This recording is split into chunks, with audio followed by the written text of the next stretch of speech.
بسم اللہ الرحمن الرحیم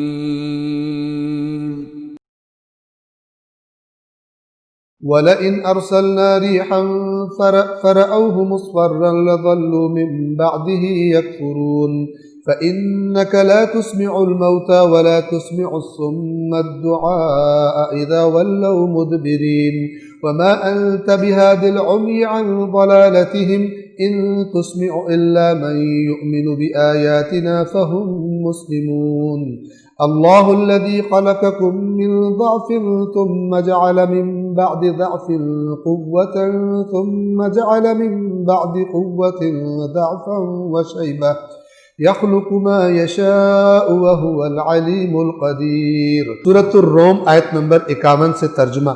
اور اگر ہم ایسی ہوا بھیجیں جس سے وہ کھیتی کو زرد ہوتے دیکھ لیں تو وہ اس کے بعد ناشکری کرنے لگتے ہیں۔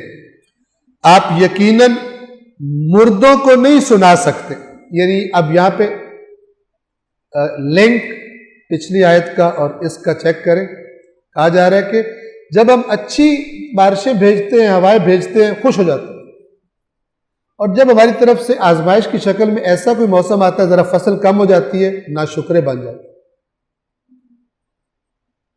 یہ جس کا مزاج ہو، اگلی آیت میں کیا فرمایا، اے رسول آپ مردوں کو نہیں سنا سکتے۔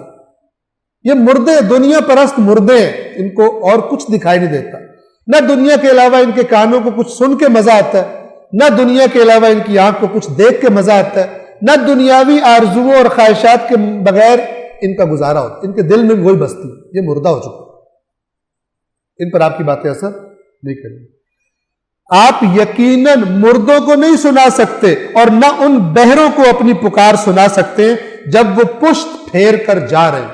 ان کی پشت ہے، اللہ کی بات سننے کا دل ہی نہیں کرتا ان کو۔ ایسے مردوں اور بہروں کو آپ نہیں سنا سکتے، اور نہ ہی آپ اندھوں کو ان کی گمراہی سے نکال کر ہدایت دے سکتے، آپ نہیں کر سکتے۔ یہ کون، کس کو قرآن مردہ کہہ رہا ہے، کس کو بہرا کہہ رہا ہے، کس کو اندھا کہہ رہا ہے؟ یہ سب سانس لینے والے ہیں، یہ سب آنکھیں رکھنے والے ہیں، یہ سب کان رکھنے والے ہیں، لیکن یہ دوسرا معنی انتہائی امپورٹنٹ ہے جو قرآن بتاتا ہے کہ میرے نزدیک کون زندہ ہے حقیقت میں، کون کانوں والا ہے اور کون زبان آنکھوں والا ہے۔ جو خدا کی بات جس پر اثر نہیں کرتی، سورہ یاسین میں ہے قرآن کے بارے میں، یہ قرآن کیا ہے، لِيُنذِرَ مَنْ كَانَ حَيًّا وَيَحِقَّ الْقَوْلُ عَلَى الْكَافِرِينَ۔ یہ قرآن اس لیے ہے تاکہ خبردار کرے کس کو، جو زندہ ہے، اور کافروں پر حجت تمام کر، یعنی وہ مردہ ہے۔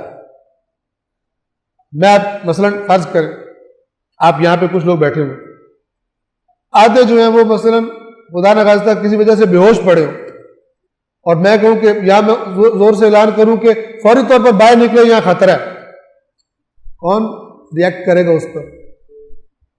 تو سن رہے ہیں، جو بے ہوش ہے وہ تو ویسے کہ ویسے پڑے رہے گا۔ یہ کہتا ہے قرآن، ایک زندگی وہ ہے، ہم اس کی نبض چل رہی ہے نہیں چل رہی، ہارٹ بیٹ چل رہی ہے کہ نہیں چل رہی، آلات ہوتے چیک کرتے ہیں۔ اس زندگی جس کو قرآن زندگی کہہ رہا ہے، اس کی ہارٹ بیٹ چیک ہوتی ہے قرآن کی آیت سن کر، چل رہی ہے کوئی چیز، ریئیکٹ کرتی ہے، رسپانس دیتی ہے یا نہیں دیتی۔ اگر بالکل نہیں دے رہی تو کام خطرناک، اس کو وینٹیلیٹر پر رکھنے کی ضرورت ہے، اس کو کچھ فیڈ کرنے کی ضرورت ہے، یا مر چکا ہے یا مثلا بری طرح کوما میں چلا گیا، بے ہوش ہے، جھٹکے دے کے بجلی کے اس کو ہوش میں لاؤ، قرآن کی آیات پر رسپونڈ۔ اذا ذکر اللہ وجلت قلوبہم واذا تلیت علیہم آیاتہ زادتہم ایمانا انما المؤمنون، مومن تو بس وہ ہے کہ جب ان کے سامنے اللہ کا ذکر ہوتا ہے ان کے دل لرزتے ہیں، اور جب ان کے سامنے اس کی آیات پڑھی جاتی ہیں ان کے ایمان بڑھ جاتے ہیں، ان کو فیل ہوتا ہے ہمارا ایمان بڑھ گیا، خدا ہماری ہدایت کر رہا ہے۔ اللہ ٹیسٹ بتایا ہوا یہاں پہ، لِيُنذِرَ مَنْ كَانَ حَيًّا وَيَحِقَّ الْقَوْلُ، یاسین پڑھ کے تباہی پھیر دی ہم نے۔ لیکن اس طرف کم توجہ. آپ یقیناً مردوں کو نہیں سنا سکتے اور نہ ان بہروں کو اپنی پکار سنا سکتے جبکہ وہ پشت پھیرے جا رہے ہو، یعنی ان کی روش پشت کرنے والی ہے، اور نہ ہی آپ اندھوں کو ان کی گمراہی سے نکال کر ہدایت دے سکتے ہیں. آپ صرف انہیں سنا سکتے ہیں جو ہماری آیات پر ایمان لاتے ہیں اور فرما بردار ہیں. اطاعت کی صفت ان میں ہے، ان کو آپ سنائیں گے، نافرمان بھاگ جائیں گے آپ سے. اللہ وہ ہے جس نے کمزور حالت سے تمہاری تخلیق شروع کی. انتہائی کمزور تھے تمہیں تو پتہ بھی نہیں تم کیا تھے، ہم بتا رہے ہیں کہ تم بہت کمزور تھے، وہاں سے تمہاری خلقت شروع کی. پھر کمزوری کے بعد قوت بخشی. شارٹ سٹوری، کمزوری کے بعد ہوتے ہوتے ہوتے اکڑ کے چلنے والا، نیچے دیکھتا ہی نہیں ہے، وہ انسان بن گیا، سوٹڈ بوٹڈ بندہ بن گیا. کمزوری کے بعد قوت بخشی، پھر قوت کے بعد پھر کمزور اور بوڑھا کر دیا. وہ جو چاہتا ہے پیدا کرتا ہے اور وہ بڑا جاننے والا صاحب قدرت. صدق اللہ العلی العظیم.